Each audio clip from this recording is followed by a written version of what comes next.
Hola les Banks, j'espère que vous allez bien, j'espère que vous passez un bon mercredi matin et début d'après-midi. Aujourd'hui les gars, comme j'avais dit hier, j'allais faire une petite vidéo dans l'après-midi. Donc pour revenir les gars, donc sur les matchs qu'il y a eu hier, je vais pas revenir sur le match du Barça parce que j'ai fait mon débrief hier, ça ne sert à rien les gars. Donc là, en gros, on va revenir quand même à peu près sur les... Il y a eu combien de matchs hier? Bon, je ne compte pas celui du Barça. 1, 2, 3, 4, 5, 6, 7, 8, 9. Il y a eu 9 matchs hier en tout. Donc pas mal de buts. C'est une soirée où il y a eu pas mal de buts, on va dire. Moins que la dernière journée. C'est une soirée où il n'y a pas de... Il n'y a pas de surprise, des soirées où ni en termes d'arbitrage et de hors-jeu, il y a eu des choses assez cheloues les gars, mais bon, c'était dans les règles de l'art les gars. Je vais prendre un exemple, on va commencer par celui-là, l'Union Saint-Gilloise contre l'Olympique de Marseille, victoire de Marseille 3-2. Et dans les 5 dernières minutes, l'Union Saint-Gilloise, qui était menée 3-1, qui a ouvert le score 1-0, qui s'est fait rejoindre à 1-1, 2-1 pour Marseille, 3-1 pour Marseille, 3-2, égalisation, on a cru. À la 85e, annulation du but pour eux. Les gars, un bout de mollet. Je veux dire, le mec, il a juste mangé un peu plus de grec. Il a mis un peu plus de sauce blanche et de sauce biggie dans ses plats pour avoir un peu plus de graisse dans ses mollets qui sont plus gros que le défenseur marseillais. Voilà d'où le hors-jeu il part. Donc, but annulé. Le deuxième qui vient, je crois, 3-4 minutes après. En fait, ça s'est joué vraiment dans les 5 dernières minutes du match où l'Union Saint-Gilloise a cru revenir au score par 2 fois. C'est la tête du Renoir, là, je sais plus comment il s'appelle. Il met une tête. Il est hors-jeu du crâne, je crois. Genre, il aurait dû. T'aurais dû partir au coiffeur, mon gars. T'aurais dû avoir la calebasse, mon gars. T'aurais pas été hors jeu. Donc, ouais, encore une fois, genre limite de ouf, les gars. Ça, c'est pareil. Ou talon, je sais pas quoi. Mais faut arrêter. Faut arrêter avec ça, les gars. L'année dernière, je me rappelle, le Barça, on l'a eu contre nous ça, à plusieurs reprises. Mais celui qui m'avait énervé, c'était contre la Real Sociedad. On ouvre le score à la 9e, 12e. Je me rappelle pour vous dire comment c'est choquant ces hors-jeux-là. À la 12e minute de jeu, on ouvre le score. Lewandowski a ça de hors-jeu. Genre, il fait un 47. C'est pas de sa faute, mon gars. C'est pas de sa faute s'il fait un 47, le Lewando. Ça, les gars, un doigt de pied, but refusé. Hop, donc ça revient 0-0. Et ce match-là, on le perd 1-0. Donc vous voyez, faut arrêter. La tête de Wam, les gars, faut arrêter avec ces hors-jeux là. C'est bon, moi je dis, faut peut-être pas tout le corps parce que Wenger, la loi Wenger, ça veut que tout le corps du joueur soit devant ou derrière le défenseur. Pour moi, ça non, parce que tu as des mecs forcément qui sont beaucoup plus rapides. Tu fais ça à un Mbappé, à un Vinicius, à un Lamine Yamal, à un Rafinha, pour eux c'est ou un Dembélé. Pour eux, c'est du bénéf, ça. C'est du bénéf, hein, les gars. Non, pour moi, il faut la moitié de corps. Voilà, là, une bonne moitié du corps, au pire. Mais là, non, là, faut arrêter. Mais sinon, dans l'ensemble du match, bah écoutez, dans l'ensemble du match, donc Marseille l'emporte. Moi, je suis content pour les Marseillais. Moi, je suis content parce qu'il faut pas oublier que, en termes d'arbitrage, cette saison en Ligue des Champions, c'est peut-être l'équipe qui se fait le plus masser, les gars. Contre le Real, ils se font voler. Contre l'Atalanta. Alors, contre l'Atalanta, on va pas revenir, les gars. Grosse main pour Marseille à la 94e. Grosse main, penalty de base. La balle repart en contre. But de l'Atalanta. L'arbitre, il a accepté. Il siffle la fin du match. Non, une dinguerie. Une dinguerie. Donc, hier, Marseille est parti chercher sa victoire. Oui, il y a des choses qui sont pas rassurantes. Défensivement, c'est vrai. Dès qu'ils sont pressés et dès qu'ils vont. Dès que tu sens qu'il y a du danger, tu sens que Marseille peut être vite pris sous panique. Donc arrivé dans les moments très importants de la LDC, il va falloir qu'ils arrivent à gérer ça. Mais ils sont partis chercher leurs 3 points. C'est mérité. Et sur l'ensemble du match, les gars, écoutez, en termes de possession, ils ont tout ce qu'il faut. Ils ont 59 de possession, 41 pour l'Union Saint-Gilloise.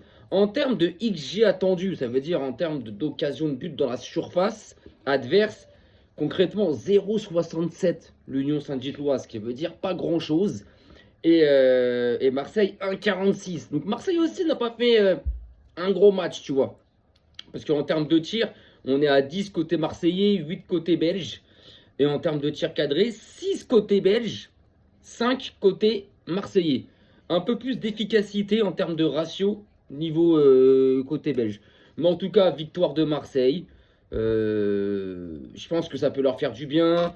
Ça leur permet surtout de remonter à la 16e place. Ils remontent à la 16e place. Donc ils sont dans ces classements, dans ces places barragistes. Donc 16e place, c'est la place où l'année dernière, des clubs comme City, Madrid ou le PSG avaient terminé. Voilà, donc tu vois ce que je veux dire. Il reste 3 matchs derrière. Non, il reste 2 matchs. Je sais plus, ils jouent qui. Il leur reste 2 matchs, donc ils peuvent faire une possibilité de 15 points. Donc voilà, donc en tout cas, victoire de Marseille. Je pense qu'elle va leur faire du bien, cette victoire. Et puis méritée. Franchement, cette victoire pour Marseille, elle est méritée. On va passer au deuxième club français qu'il y avait hier, les gars. Monaco. Monaco, donc Monaco qui fait... De toute façon, Monaco en Ligue des Champions, les gars, ça a toujours été une équipe qui a fait des beaux parcours, qui a fait de belles épopées. Je vous demande 2 secondes, je vais m'hydrater, les gars.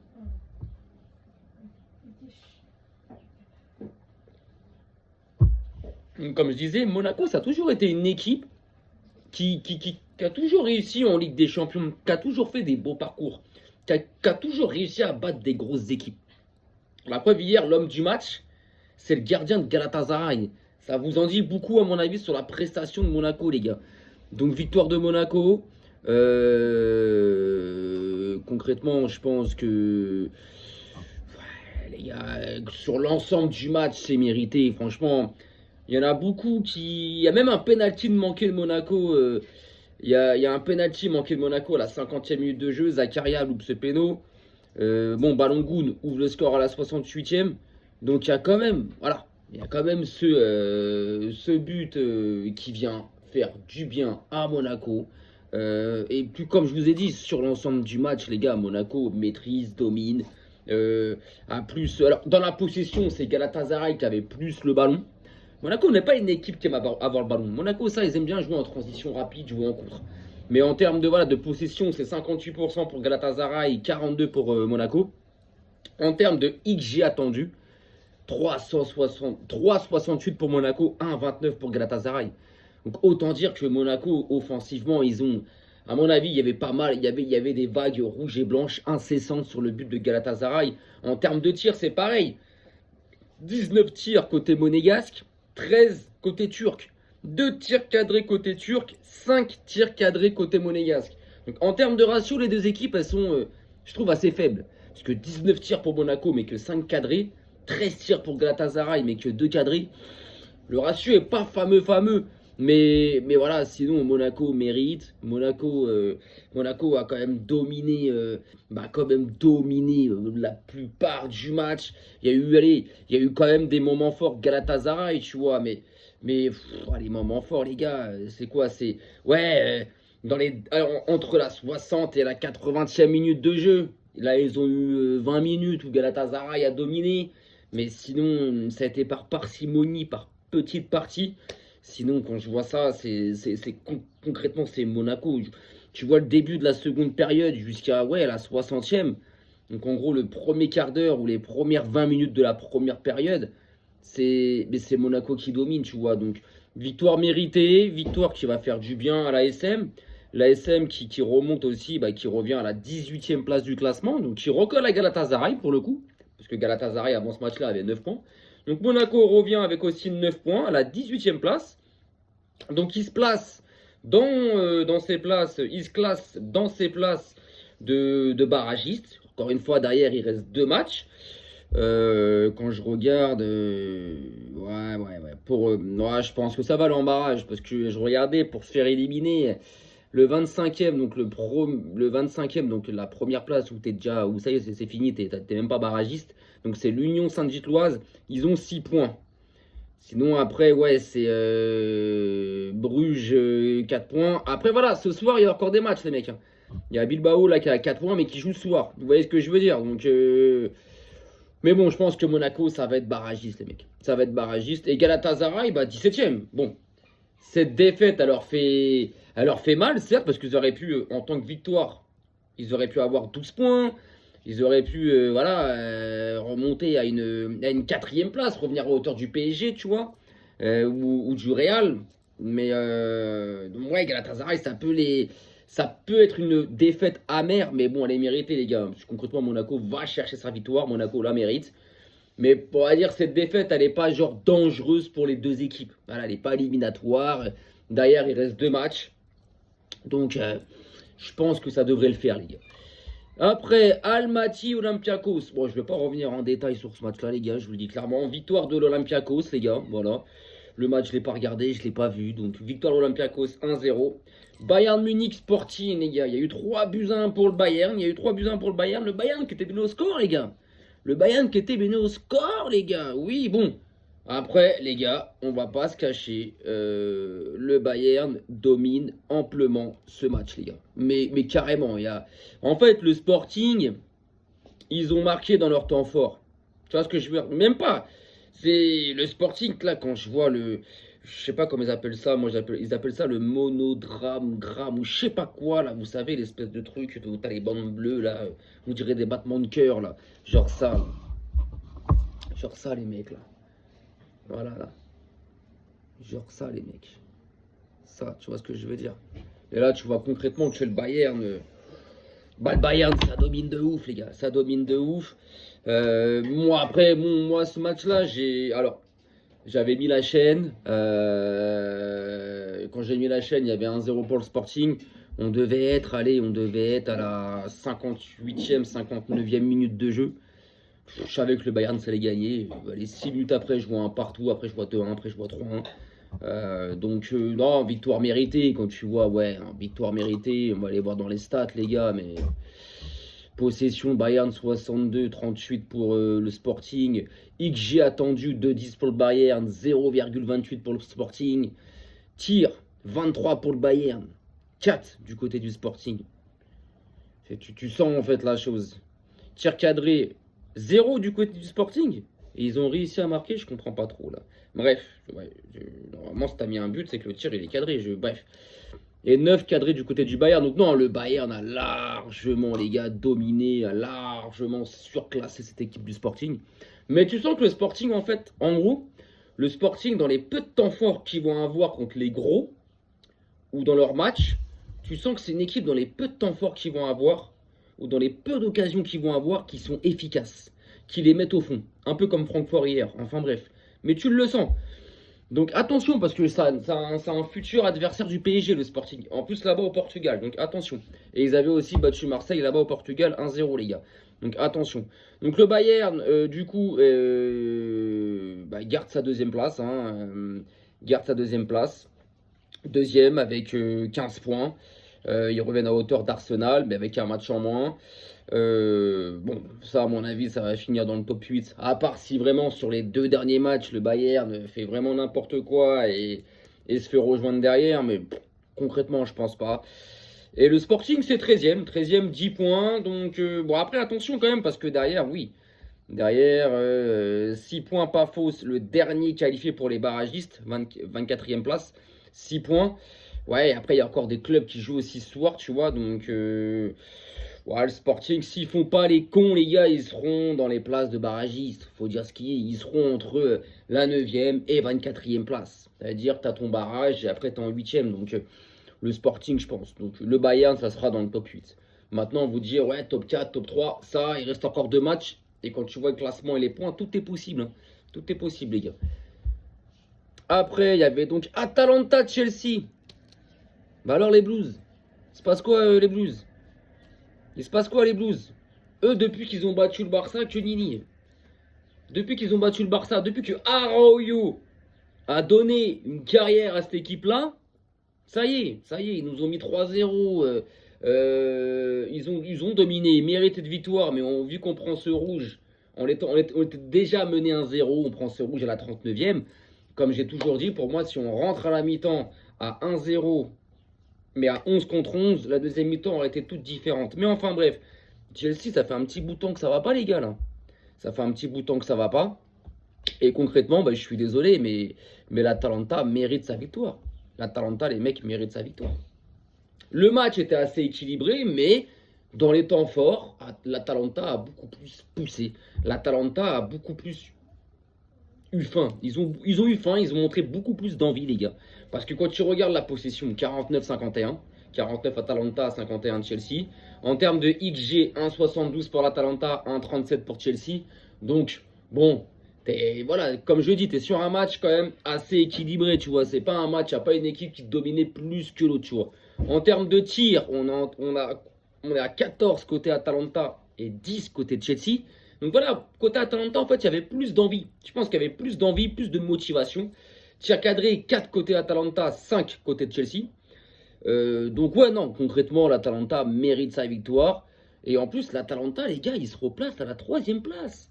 Ça me choque. Ils sont 3e, les gars. 3e, l'Atalanta avec 13 points. Et Chelsea, 11e, 10 points. Donc vous voyez, cette victoire contre le Barça, alors a servi à rien. À rien du tout, les gars. À rien du tout. Parce que là, tu bats le Barça, t'étais à 10 points. Tu battais l'Atalanta, tu montais à 13 points. Et là, tu prenais cette 3e place à la place de l'Atalanta. Ah, les gars, Chelsea, bon, ils sont dans ces places, ils sont à la 11e place. Encore une fois, je pense que Chelsea, comme le Barça, ils ont encore les moyens sur les 2 prochains matchs de finir dans le top 8. Largement, parce que le Barça, c'est 10 points aussi. Donc largement, et je pense de toute façon que ce soit le Barça ou Chelsea, même si une des 2 équipes va en barrage, voilà, ils seront au rendez-vous des 8e de finale, les gars. Ils y seront. Donc voilà. Donc, mais l'Atalanta, dernièrement en Ligue des Champions, ça joue, les gars. Ça joue, franchement, ça joue. Ça joue. Inter-Liverpool. Là, il y a eu du gravuge, les gars. J'ai vu le résumé, j'ai été voir sur Twitter, tout ça. J'ai entendu comme quoi que Florian Wirtz, il abuse un peu. Alors, j'ai vu l'action. Il y a tirage de maillot de Bastoni, il me semble. Il y a le tirage de maillot, les gars. Il y a le tirage de maillot. Mais après, oui, Wirtz, il en rajoute. Mais waouh! Waouh! Il tire le maillot, ok. Mais je sais pas ce qu'il nous fait. Arrête.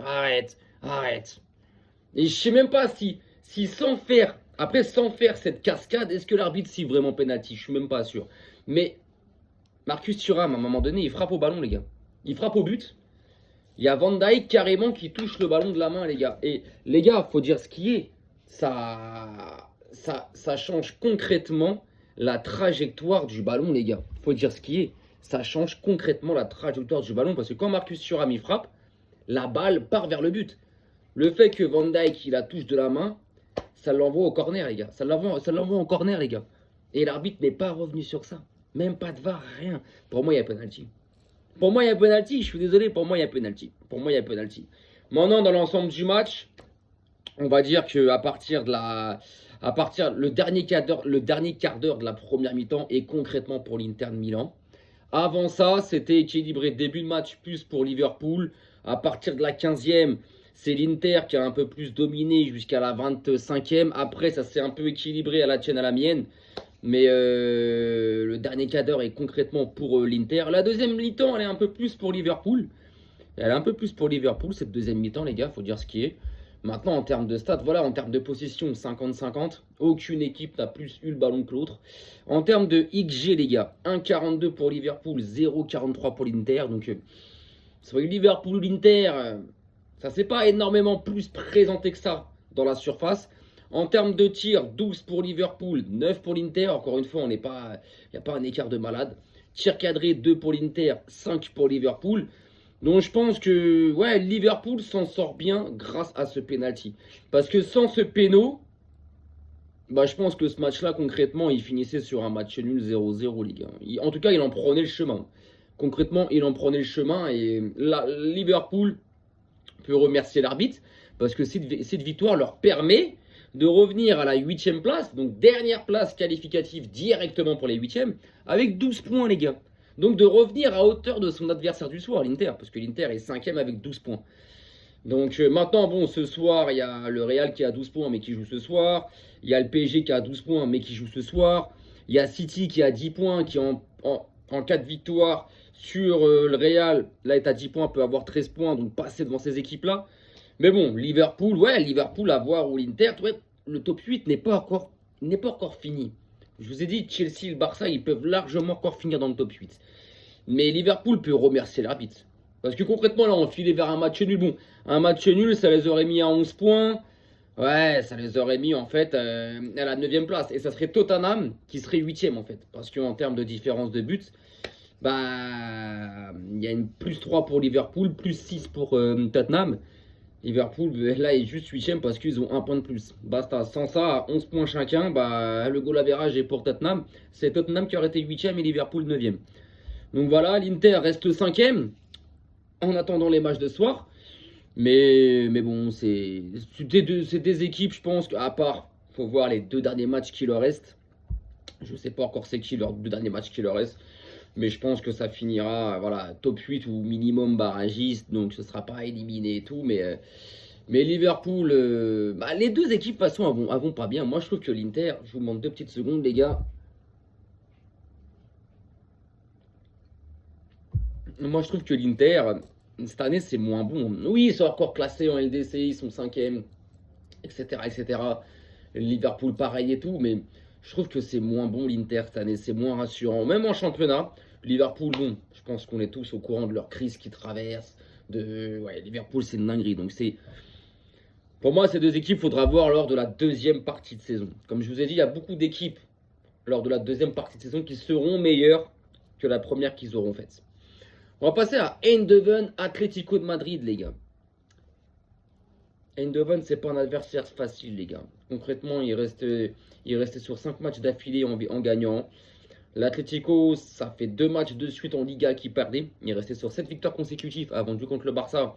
On les a tapés. Et derrière, ils ont perdu contre Bilbao. Donc l'Atlético n'était pas trop en forme, mais en Ligue des Champions, c'est une autre équipe. Et concrètement, bah écoutez, un match où ils ont eu la première mi-temps pour eux, l'Atlético. Ils ont ouvert le score. En fait, l'Atlético a marqué dans ses temps forts. Je vous le dis clairement. Je vous le dis clairement, les gars. Ils ont marqué dans leur temps fort, l'Atlético.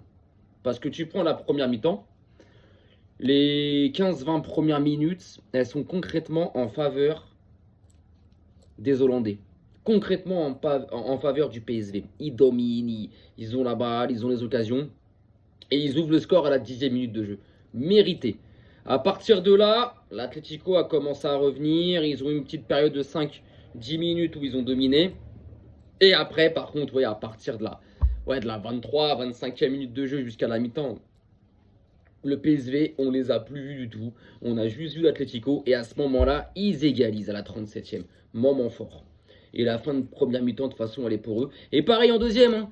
L'Atlético marque à la 52 et 56e minute de jeu, donc en l'espace de 4 minutes, dans leur temps fort, les mecs. Parce que après cette 56e minute de jeu, où l'Atlético met ce 3e but et mène 3-1, mais on les voit plus, les gars. Et là, concrètement, c'était une vague, mais des vagues du PSV de ouf, qui arrive à réduire le score à la 85e minute de jeu, peut-être un peu trop tard, malheureusement. Mais l'Atlético a eu chaud, les gars. L'Atlético a eu chaud, les gars. Je vous le dis, l'Atlético a eu chaud. Et Eindhoven, de toute façon, hein, ils viennent de mettre 4-1 à Liverpool là-bas en fil. Eindhoven, c'est une très bonne équipe, les mecs. Hein. C'est une très bonne équipe. Faut faire attention à eux. Parce que tu regardes la possession. 53 pour Eindhoven, 47 pour Atlético. De toute façon, Atlético, c'est une équipe qui n'aime pas trop avoir le ballon. En termes de XG attendu, 2,67 pour Eindhoven, 2,23 pour l'Atlético. C'était attaque-défense, c'était à la tienne à la mienne, les gars. En termes de tir, 15 côté Atlético, 13 côté PSV. Tir cadré, 9 côté Atlético. 3 côté PSV. En termes de ratio, l'Atlético très fort. En termes de tir cadré, 9 tirs cadrés, très fort. Franchement, très fort. Maintenant, bon, concrètement, voilà, c'était un match où le PSV aurait pu gagner. Il aurait pu avoir un match nul, un 3-3. Mais l'Atlético a été beaucoup plus efficace, a été beaucoup plus pragmatique et beaucoup plus méchante, piquante dans ses moments forts. C'est tout, les gars. Maintenant, en termes de classement, l'Atlético, cette victoire leur permet de monter avec 12 points à la 7e place, les gars. Et le PSV, et comme quoi tu vois que cette défaite a pu leur faire mal parce qu'ils sont 19e, ils perdent 2-3 places et ils ont 8 points, les gars. Et avec les matchs de soir, ils peuvent redescendre, tu vois, les gars. Ils peuvent redescendre et même voir passer en dessous la 24e place. Donc, cette défaite, tu vois, elle peut concrètement handicaper Eindhoven. Vraiment, vraiment, elle peut être dangereuse pour eux, tu vois. Pour l'Atlético, ça leur permet d'être dans le top 8. Comme j'ai dit, derrière, il reste encore 2 matchs. L'Atlético, quoi qu'il arrive, ça sera barragiste ou en huitième, mais ça sera, voilà, ça va se qualifier, les gars. Ça va se qualifier, mais ce match-là, à mon avis, c'était un beau match. Ça devait être un beau match. Tottenham, Slavia Prague, je ne vais pas revenir en détail sur ce match-là. 3-0 pour Tottenham. Je pense que, voilà, en plus, le Slavia Prague, c'est le futur adversaire du Barça. Hein, juste comme ça. Tottenham, bon, ils ont maîtrisé la plus grosse partie du match. Il y a eu des petits temps forts du Slavia Prague, mais sans plus. Tottenham mérite amplement cette victoire. Ouais, il n'y a pas. Voilà, il n'y a pas eu de débat. En termes de XG, 2,75 pour Tottenham, 0,75 pour Prague. En termes de tir, 16 pour Tottenham, 12 quand même pour Prague, 5 cadrés pour Prague et 10 cadrés pour Tottenham. Donc non, victoire méritée pour Tottenham, qui pour ce coup-là est 9ème avec 11 points. Pour moi, Tottenham, ça sera... Ils ont encore une chance d'aller dans le top 8, hein, largement, parce que le prochain match, ils gagnent 14 points. Ils sont genre juste derrière le Bayern, t'as capté quoi, avec les autres résultats éventuels qu'il y aura. Mais genre, c'est pour te dire que Tottenham, ça sera qualifié quoi qu'il arrive. Et bon, Prague, c'est 32e. Bon, éliminé, hein, ils ont 3 points, il reste 2 matchs. 9 points, ouais, ça les ramènerait à la 18e place. Mais Prague, et je pense qu'à mon avis, contre le Barça, ça va prendre fessé. Donc voilà, les gars. Donc voilà. Donc là, si on doit faire à 2 journées de la fin, les mecs, pour l'instant, le top 8. Bon, après, il y a encore des équipes qui jouent ce soir, attention les gars, et il reste encore 2 matchs derrière, donc il n'y a rien de définitif. Là, je prends le classement d'aujourd'hui, mercredi 13h51, tu vois, sans compter les matchs de ce soir et les 2 dernières journées qui va y avoir lieu au mois de janvier. Donc Arsenal premier 15 points, Bayern deuxième 15 points, suivi de la 3e place Atalanta 13 points. 4e place PSG 12 points, mais à égalité avec l'Inter, le Real et l'Atlético et Liverpool à 12 points. 9e Tottenham 11 points. Après on a 1, 2, 3, 4, 5 clubs à 10 points de la 10e à la 14e place. Donc Dortmund, Chelsea, City, Sporting, Barcelone. Vous voyez des équipes qui peuvent vite remonter aussi à la 4e place. Donc voilà. Donc Newcastle 15e, Marseille 16e, Galatasaray 17e, Monaco 18e, Eindhoven 19e, Leverkusen 20e, Karabakh 21e, Naples, Juve 22 et 23e, et Paphos 24e. Paphos, ouais, franchement, pas mal. Mais tu vois, ouais, l'Union Saint-Gilloise, putain, 25e. Cette défaite d'hier, elle va les tuer. Là, il y a Bilbao, ce soir, qui reçoit le PSG. Si Bilbao veut encore croire au minimum à une place en barrage, ils n'ont pas d'autre choix que battre Paris ce soir. Parce que là, ils ont 4 points, les gars. En battant le PSG ce soir, ils remonteraient avec 7 points, ils remonteraient aller à la 21e place. Tu vois ce que je veux dire? Ils remonteraient à la 21e place. Minimum déjà, ils remonteraient déjà. Voilà, après, voilà, ce soir, il y a la Juve qui joue, je crois, si je dis pas de bêtises, ou Naples. En tout cas, il y a un des deux qui joue. Mais ouais, de toute façon, Bilbao, ils n'ont pas le choix de gagner ce soir, même leurs 2 prochains matchs, quoi. Benfica à 3 points, c'est terminé. Il reste 2 matchs, au pire c'est 9 points, mais ouais, Benfica ça va être chaud. Villarreal, Villarreal en Liga, ils ont l'opportunité en jouant leur match en retard de passer 2e, de passer devant le Real. En Liga, ils sont en train de faire une saison magnifique, et en Ligue des Champions, les gars, ils sont 34e avec 1 point. 0 victoire. 10 buts encaissés pour 2 marqués. Vous voyez comme quoi la Ligue des Champions, c'est à part, les gars. Et l'Ajax, dernier 0 point, les gars. Dernier 0 points, l'Ajax, 0 victoire, 0 nul, 5 défaites, 1 petit but marqué pour 16 encaissés.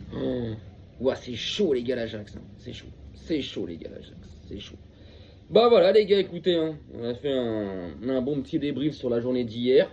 Maintenant, bon, ce soir il y a d'autres matchs, dont une grosse belle affiche Real Madrid-Manchester City. Donc ce soir, il y a le classement, il va encore bouger et tout. Et derrière, il reste 2 journées, les gars. Donc voilà, il n'y a rien de définitif. Il y a des équipes là qui sont actuellement barragistes, qui peuvent être qualifiées directement. Des équipes qui actuellement sont qualifiées directement, qui peuvent finir barragistes. Des équipes, ont très peu, qui sont actuellement éliminées, qui peuvent finir barragistes. Des équipes qui sont encore actuellement barragistes, vers les dernières places de barrage, qui peuvent passer de l'autre côté dans la zone rouge et être éliminées. Donc ça, de toute façon, on en parlera vraiment. Déjà, la prochaine journée sera déjà vachement significative. Et après, la dernière journée, quoi. Voilà, les gars. Bon, écoutez, je vous souhaite une bonne journée. Force à vous. On se retrouvera plus demain. Peut-être que ce soir, je sais pas. Je verrai si je fais une vidéo sur le match du Real. J'aurai quand même un petit œil dessus. Je verrai si je fais une vidéo sur ce match-là et tout. Mais quoi qu'il arrive, demain, c'est sûr qu'il y aura la même vidéo que j'ai faite là maintenant sur le débrief sur tous les matchs de ce soir qu'il y a eu. Donc voilà les gars, sur ce, prenez soin de vous, prenez soin de vos proches. Et on se attrape au pire dès demain. Allez, Vedece et Vica el Barça les gars.